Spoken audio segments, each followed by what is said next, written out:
¿Qué tal, Alfredo? Buenos días, ¿cómo te va? Muy bien, Estefi. Buenos días a todos. El mundo da vueltas, en política, en deportes, en economía. Hay ciclos que nacen, crecen, mueren y se reproducen. Es la ley del péndulo. El llamado socialismo del siglo XXI está vivo pero en retirada. Osvaldo Hurtado, expresidente de la República. Buenos días. Bienvenido a Contacto Directo. Buenos días, Alfredo. Encantado. Igualmente. Venezuela, con el socialdemócrata Carlos Andrés Pérez, vivió el primer boom petrolero en los años 70. Fue la Venezuela saudita, paradigma de los socialistas democráticos latinoamericanos de los años 80. Pero en su segunda presidencia en los 90, Pérez vivió un derrumbe petrolero y del Caracazo surgió Hugo Chávez, a quien le tocó el momento mágico de una segunda bonanza que impulsó un nuevo modelo de gobierno en la región, el socialismo del siglo XXI. Política y económicamente, ¿cuál es la herencia que deja el chavismo en Venezuela?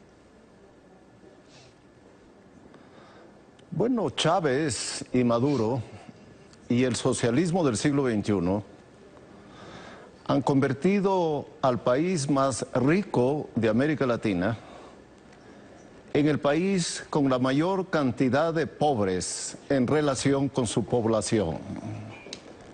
Los dos han reducido a la pobreza a la clase media, a la clase popular, y a quienes tuvieron fortuna, como les cortaron sus alas, les impidieron que crearan empleos para que esta gente pudiera mejorar sus condiciones de vida.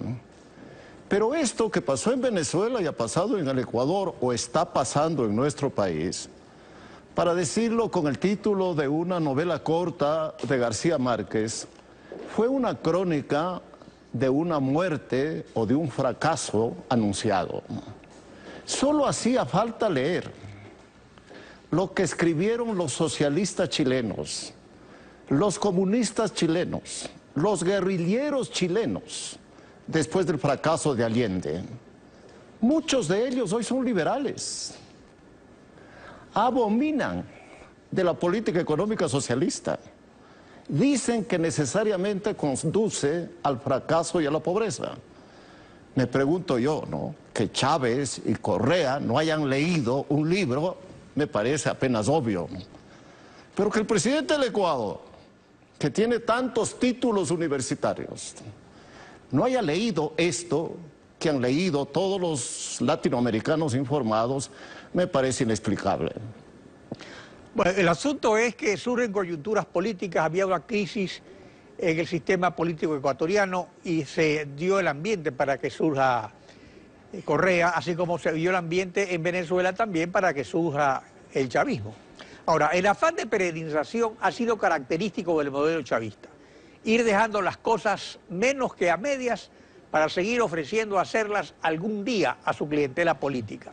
En las condiciones que se realizó la última reelección consecutiva de Chávez, con un pie en la tumba, ¿se ajustó a los estándares democráticos la entronización de Maduro? Pero estos regímenes han introducido una novedad que fue planteada por muchos socialistas latinoamericanos, ¿no? Ganar las elecciones y gobernar como dictadores. Eso hicieron en Venezuela, está sucediendo en el Ecuador. Entonces estos regímenes no solo que han reducido a la pobreza a sus países y a sus pueblos, sino que les han quitado la libertad de expresión, por ejemplo, de protesta. El derecho que tenemos los ecuatorianos a desarrollar nuestras actividades sin que este servicio de inteligencia fascista intervenga en nuestros teléfonos, nuestro correo electrónico. Bueno, estos regímenes se han conformado para quedarse gobernando toda la vida. Así son las dictaduras socialistas. Mire usted Corea. Recuerde lo que pasó en la Unión Soviética y en los países socialistas. Mire lo que ha pasado en Cuba. Estos gobiernos en realidad son una antigüedad histórica. Y lo que a mí me llama la atención es que los jóvenes ecuatorianos, que deberían ser modernos, que deberían estar al día. Estos jóvenes que hablan varios idiomas, ¿no?, que estudiaron en el extranjero, sean tan anticuados, ¿no?, tengan ideas tan atrasadas, tan pasadas de moda, que ningún socialista con buenas lecturas cree ni practica. Es el poderío de los petrodólares. Los petrodólares venezolanos ayudaron a la Argentina de Néstor Kirchner con 6.000 millones de dólares que le compró en bonos para salir del agujero en que estaba. Y así el modelo también llegó al Cono Sur. Pero ahora Macri recibe al gran país de nuevo en el atolladero. El modelo chavista, que esa lo deja en Argentina, que es otra realidad, no son los andinos, son Euroamérica. Es que hay varias cosas que esta gente no tiene en la cabeza, ¿no? O su cabeza es demasiado estrecha para que ingresen conceptos complejos. Por ejemplo, el concepto de dinero público. En la cabeza de Correa no existe. El dinero público es una entelequia. Lo que hay es el dinero de la Revolución Ciudadana. Lo que hay es el dinero del correísmo. Lo que hay es el dinero del presidente y de ministros. Y bueno, todos ellos usan nuestro dinero, el dinero de ustedes ecuatorianos, que pagamos en impuestos, para darse los lujos de oligarcas que no pudieron darse con su trabajo, con su esfuerzo y con su sacrificio. El derroche de Chávez, de Maduro, de la señora Kirchner, de Correa y de todos estos socialistas, ¿no?, ha sido tan grande que no solo es que hoy tenemos una crisis por la caída del precio del petróleo, es porque Correa botó la plata como hijo de papá rico, ¿no?, como la persona que nunca tuvo dinero y como consecuencia no sabe cómo administrarlo, ¿no? Mire, en este periodo democrático en el Ecuador hubo presidentes austeros. Dije en una anterior ocasión, yo jamás cobré un centavo de viáticos. Hoy en este gobierno hay ministros que se han enriquecido cobrando viáticos, sin salir del Ecuador, inventándose viajes aquí en nuestra patria, ¿no?, para no hablar de lo que cuesta una hora de vuelo del avión presidencial, ¿no? ¿Qué? $7.000, $10.000. Pero ese avión es usado por ministros, subsecretarios, legisladores y por muchos miembros de Alianza País, ¿no? Esta manera de botar la plata en estos tipos de gastos, o en aeropuertos a los que nunca llega un avión, ¿no?, o en refinerías que están ahí abandonadas. Bueno, eso tiene que ser juzgado. ¿Cómo es que el gerente de TAME se atreve a decir que se han perdido $50 millones en esa operación de esa compañía pública y no hay un contralor que le pida cuentas de nuestro dinero, que lo botó para abrir rutas al Brasil, a Estados Unidos, en aviones que nadie ocupaba? Mire, no es el opositor el que habla, pero el gobierno de Correa ha sido una tragedia nacional.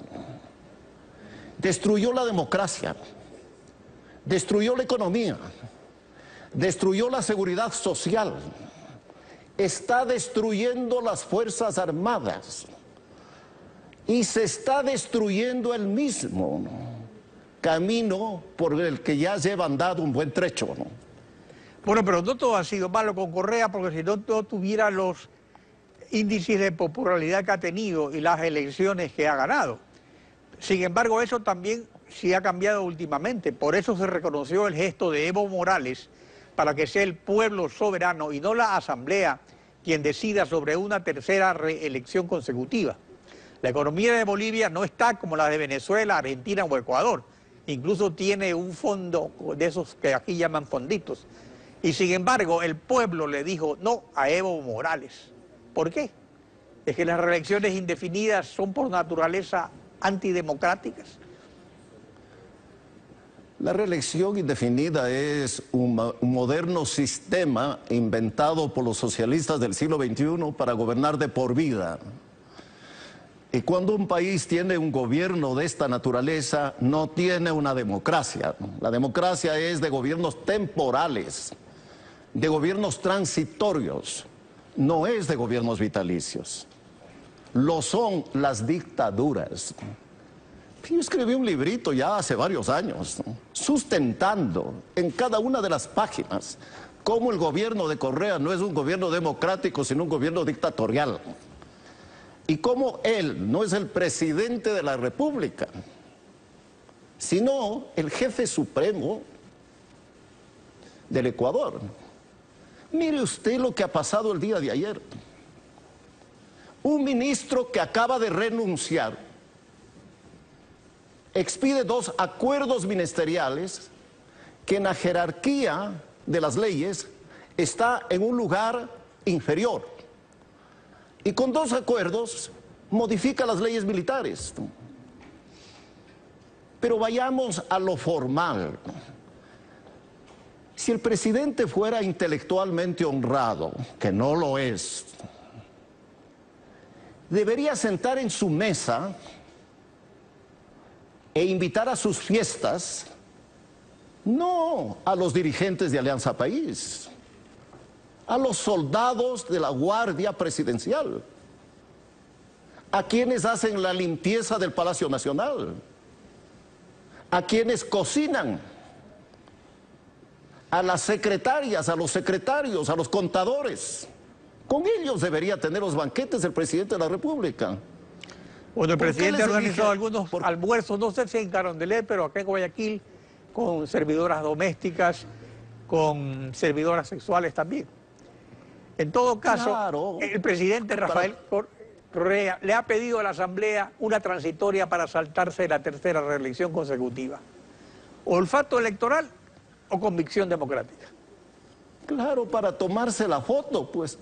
Yo supongo que también los generales a veces invitan a los soldados para tomarse una foto, pero yo me refiero a una práctica diaria que es lo que quiere establecer el exministro de Defensa, ¿no? Y en cuanto a la reelección indefinida de Correa, que se atreva a ser candidato, pues, ya que no se atrevió a consultarle al pueblo la reelección indefinida e hizo una trampa jurídica para que sus diputados, sus legisladores, la aprueben en la Asamblea Nacional, que se atreva a ser candidato, pues él sabe que va a perder, él sabe que va a ser barrido en las urnas. Por eso es, porque vivo es, hay que reconocer, vivísimo. Por eso es que solicitó una transitoria para no ser candidato, con la esperanza de volver a la presidencia, ¿no? Pero el pueblo ecuatoriano ya sabe que el principal responsable de lo que hoy ocurre con sus trabajos, con sus empleos, con sus empresas, con sus negocios, con sus medios de vida, se llama Rafael Correa Delgado. Osvaldo Hurtado, gracias por acompañarnos en Contacto Directo. Estrefi.